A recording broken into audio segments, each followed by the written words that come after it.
Bem-vindo mais uma vez ao Pleroma Talk.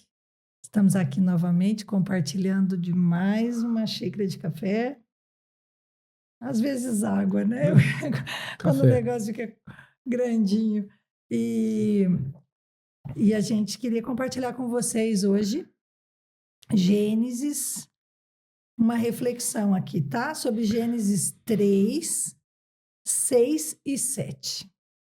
Quando o Robson falou desse texto, eu falei, Robson, isso dá muita reflexão, mas a gente vai fazer uma parte, né?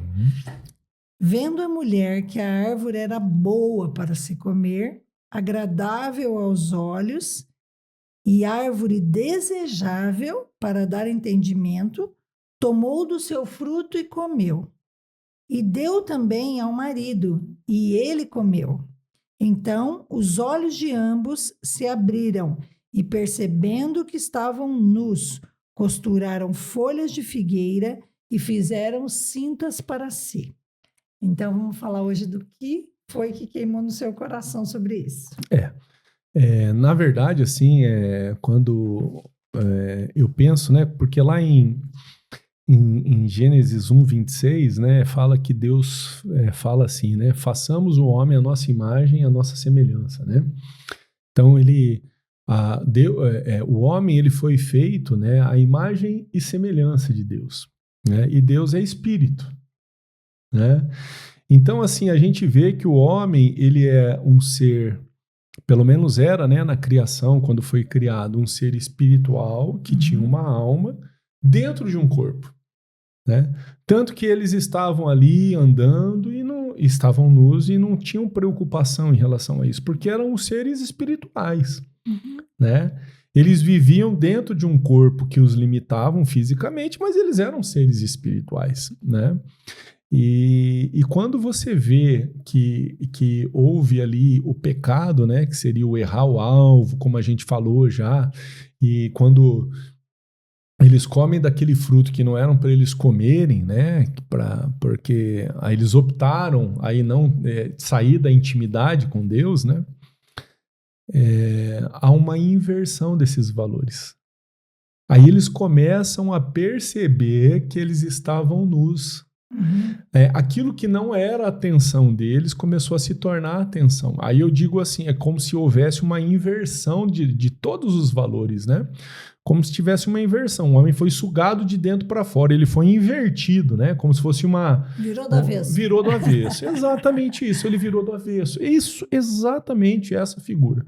Né? Então aquilo que era o espírito, que tinha uma alma que estava dentro de um corpo, ele se tornou um corpo que tem uma alma enorme, né? Que está dentro ali, querendo, né, saciar seus desejos, acalentar suas vontades, e um espírito lá dentro que ainda continua clamando por Deus, porque é a parte nossa que veio de Deus, né?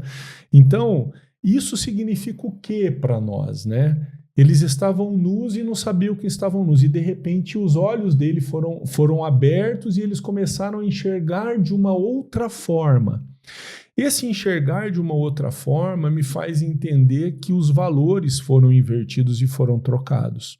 Então, tudo aquilo que você olha no mundo, no dia a dia, aquilo que há valor, dentro do ponto de vista espiritual, provavelmente seja coisas que não têm valor. E a gente tem que começar a tomar cuidado com isso.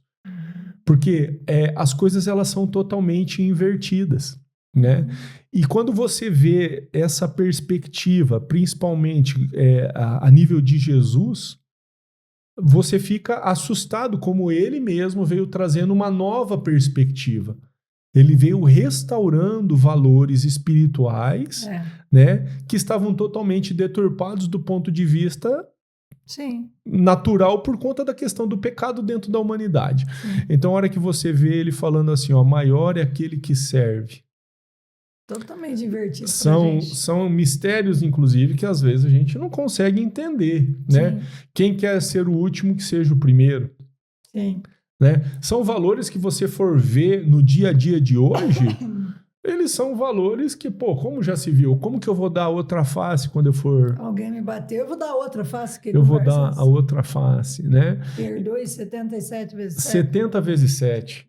Né? Então imagina isso. Quantas vezes você tem que perdoar o seu irmão? É olho por olho, dente por dente? Não, a partir de agora. Né? Restaurando valores que eram valores que foram perdidos com a questão do pecado. É verdade. Então, se você for olhar para a nossa sociedade, tudo aquilo que a gente valoriza, tudo aquilo que a gente diz que é bom, tudo aquilo, a gente tem que começar a questionar a respeito disso. Sim. A gente tem que começar a questionar esses valores. A gente tem que começar a questionar se nós não estamos colocando a nossa intensidade, o nosso coração em lugares que não sejam lugares, E né? às vezes a gente vem de crenças, né? Às vezes nós simplesmente... Eu gostava muito quando a Gisele, a psicóloga, dizia assim para mim, Elis, quem não reflete, repete. E é verdade, porque às vezes nós só... Parece que nós não pegamos o volante e estamos dirigindo e Deus me ajuda aqui a dirigir a minha vida. A gente só colocou ali no automático e... blá, blá, blá, blá, blá. Não, a gente tem que aprender a olhar para a situação e entendendo isso que você está falando, se eu sei que eu sou de uma essência pecaminosa, que dentro de mim tem essa inversão, toda atitude que eu for tomar, eu tenho que pisar no freio, buscar a direção de Deus e perguntar, ei, Senhor, eu não sei pensar, eu não sei agir aqui. Como o Senhor planejou isso? Como é a maneira certa? Porque se eu penso invertido, pensa, vamos dar um exemplo aqui, ó. Eu sei que eu preciso de óculos. Vamos supor que esse é Deus, igual você está falando. Uhum. Eu quero ler. Se eu posso ler errado. Eu vou interpretar errado isso aqui. Por quê? Porque o olho é dele. Ele aqui tá invertido, está adoecido. A minha visão está adoecida. Então eu preciso da visão dele. Aí eu coloco. Uau! Agora entendi o que está escrito. Aí faz todo sentido. Então, eu entendo dessa forma que você está falando. Uhum. É um entendimento, muitas vezes, embotado. Uhum. Né? Tanto que os valores são diferentes. Por exemplo, Deus não fala a respeito de dinheiro, de riquezas. Ele fala, eu sou Deus do ouro, ouro e da prata. Uhum. Para você ter uma noção, a descrição daquilo que acontecia, de como é o chão, né, no céu é ouro e prata. Ou seja, onde se pisa. Então você imagina que os valores eles são invertidos. Né? Sim. E isso fala muito aos nossos corações quando você pensa assim, o que eu estou construindo no meu dia a dia? Para onde eu estou indo? E quando a Bíblia fala, né, onde está o teu tesouro, ali está o teu coração, aonde está o teu coração? Né? Sob que valores e aonde você tem gasto a sua vida. Né? Porque quantas vezes eu chego a ver pessoas que estão no fim das suas vidas e elas chegam lá achando que tem poder, a condição, a autoridade por conta de uma situação financeira, eventualmente, que pode trazer uma tranquilidade do ponto de vista natural, mas que naquele momento não serve para nada porque ela não consegue acrescentar, e essa é a verdade, nem um fio de cabelo dela, nem um dia a mais, nem um minuto a mais na vida dela. Ah, mas aí eu tenho recursos que podem me facilitar. Será mesmo? Que ela tem essa ilusão de que ela está controlando a vida dela? Se eu andasse por esse lado, se eu fosse por esse caminho, se eu pisasse dessa forma, eu teria uma condição de ter uma vida diferente? Talvez isso, se você for olhar do ponto de vista de perder o controle para ganhar a sua vida. Sim. Né? Talvez nesse quesito, sim. Né? Mas achar que você, tomando as rédeas, você vai poder alcançar, eu acho que é pelo contrário, sim, né? Sim. Porque o que a Bíblia fala? Ela fala, quem quiser ganhar a sua vida, perde por amor de mim. E quem achar que perdeu a sua vida vai estar ganhando sua vida por amor de mim.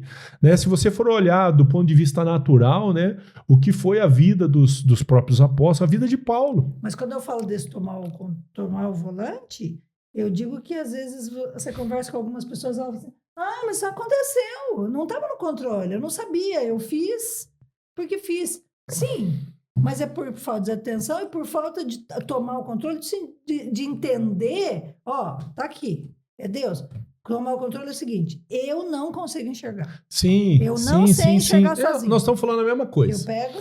Nós estamos Eu falando. tenho que fazer esse ato de entregar para ele, né? Nós estamos falando a mesma coisa Sim. sobre óticas assim, né, complementares. Vou falar até dessa forma, né? Tá. Não são nem diferentes, são complementares, né? Então, assim, é a mesma circunstância, né? Se você não conseguir entender que do ponto de vista há uma lógica no mundo de hoje em dia, que os valores são totalmente diferentes do que aquilo que realmente tem valor, Sim. as pessoas são descartáveis. É verdade. Só é bom aquilo que é novo. Sim, é verdade. Né? Há uma sensação daquilo que passa nas mídias, é que o que é o bonito é o que é mais novo, o que é essencial é aquilo que é esticado e, de repente, estético, e isso aí, eventualmente, não tem valor nenhum. Sim. Aí você vai olhar para uma pessoa que tem uma condição diferente dessa, ela não tem valor. Ela perdeu a vida dela porque ela deixou de chegar nesse lugar. E isso está tão contaminado que as nossas escolhas elas têm sido por isso. As nossas escolhas têm sido principalmente pela aparência, pelas condições daquilo que nós vamos ganhar. O que é ganhar, o que é perder? É verdade. O que é ganhar? Peraí, essa relação, o que eu vou ganhar com isso aqui? Isso. O que eu vou... que isso vai me dar? Isso aqui só vai tomar meu tempo. O que é ganhar, o que é perder, o que é sucesso. O que é sucesso? Será que o sucesso que a gente interpreta ser sucesso é sucesso verdadeiramente? Então vamos pensar assim, no ponto de vista bem simplista, uma pessoa que trabalha bastante, que tem uma condição financeira adequada, mas que perde a sua casa. Ou que não vê seu filho crescer. Perde sua esposa, seu marido. Perde sua esposa, perde seu marido, perde o contato, nem que seja... Chega a uma certa altura, você nem conhece mais aquela pessoa. Você não conhece, você não vivenciou, você não viveu, você não presenciou. E o que nós temos? Qual que é a realidade do nosso dia mesmo? Aquilo que nós passamos, a gente pode se arrepender olhando para trás ou trazendo uma memória como forma da gente mudar, ou trazendo memória de uma forma que nos traz esperança, como a Bíblia fala sobre isso, né? Trazer a memória aquilo que nos traz esperança para a gente conseguir andar. Ou olhando para trás de uma forma de falar assim, eu vou andar agora para frente de uma forma diferente.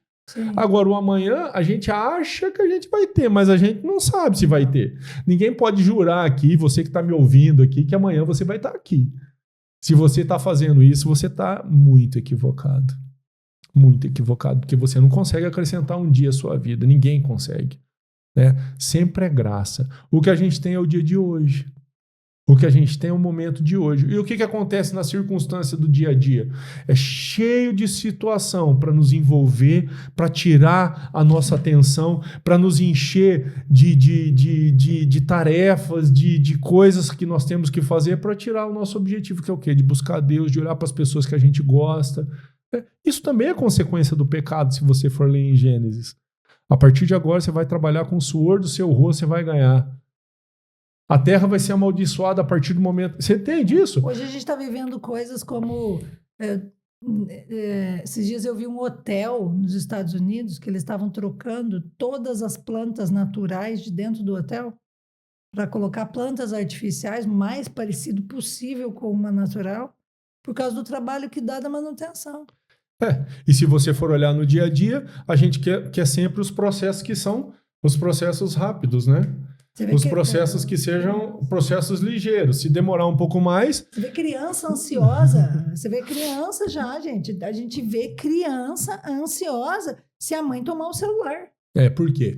Porque não consegue ter uma atenção, porque não consegue conviver com as pessoas, não consegue conversar, não consegue olhar para o olho do outro, trocar uma ideia, né? E todos esses processos que nós queremos que sejam rápidos são processos antinaturais.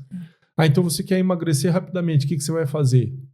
Não estou falando que não há indicação, mas aquelas pessoas Sem que têm indicação, multipatologias, né? Mas não, eu vou usar uma medicação que me faz emagrecer mais rápido. Eu não quero passar por um processo de mudança, um processo de transformação, um processo de mudança, educação, de uma alimentação mais adequada, de uma educação física, que eu vou começar a mudar os meus hábitos. Eu não quero fazer isso. Mudar Eu minhas quero, crenças, eu quero ter sentir, me perceber. Quero ter um resultado rápido. Então eu quero ter um resultado estético, eu vou lá e vou fazer um procedimento aqui que vai me... Não estou falando que eventualmente você não precisa corrigir alguma coisa que você tem que corrigir, mas são processos que você tem que entender que as grandes transformações que acontecem nas nossas vidas, elas não acontecem de fora para dentro. E é um insaciável, né, Robson? A coisa que mais me preocupa, assim, é sobre essa insatisfação, que nunca tá bom, sempre precisa de mais, sempre eu preciso de mais, de mais, de mais. Eu não estou satisfeito. Eu estou satisfeito por um tempo, mas daqui a pouco eu já estou agitado de novo e quero mais. E isso é a ânsia, é o desejo, é essa sede que nós temos de Deus. É a sede do nosso espírito que busca Deus. É a sede da insatisfação da nossa alma que fica angustiada. Ou ela vai ser satisfeita pela nossa carne, que é pelo nosso corpo. Aí a pessoa vai lá e faz as transformações que ela faz com o corpo, ela tem a necessidade, ela vai lá, ela bebe, ela muda a cara, ela pinta o cabelo, ela transforma, puxa o rosto, ela faz mudanças externas para tentar saciar aquela alma que está angustiada porque ela não consegue. Ou você vai acalentar o seu espírito e ser... de novo, voltar à sua essência e ser retransformado de dentro para fora, porque é uma mudança de dentro para fora. Se você não entender isso, você vai viver todo o tempo em insatisfação. Todo o tempo, aí você vai chamar isso de ansiedade, você vai chamar isso de angústia, você vai chamar isso de... depressão, você vai colocar o nome que pode ser que tenha esse nome aí, que se encaixe em algum lugar, mas é o nome que você vai nomear para justificar o que você está tendo, mas a realidade isso não vai te satisfazer.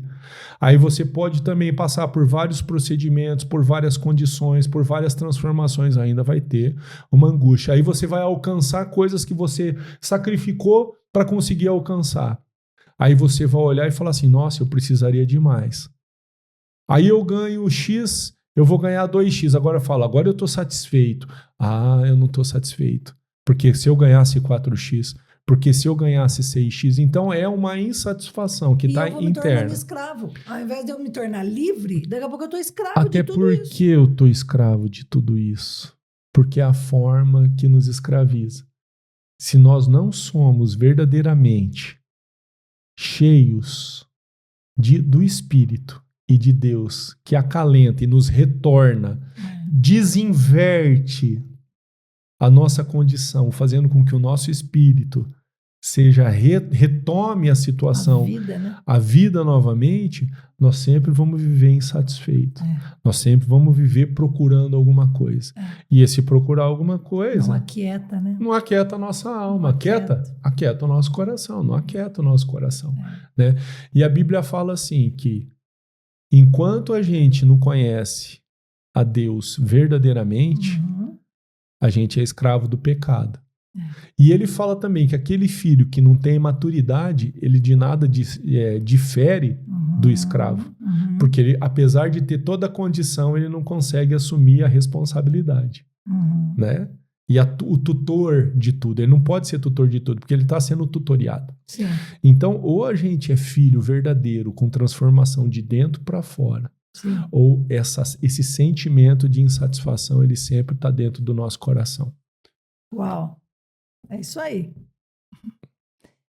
E a gente teve mais esse momento, essa reflexão, que confesso que a cabeça fica assim já pensando em outras coisas, mas a gente vai se encontrando ainda. Obrigada.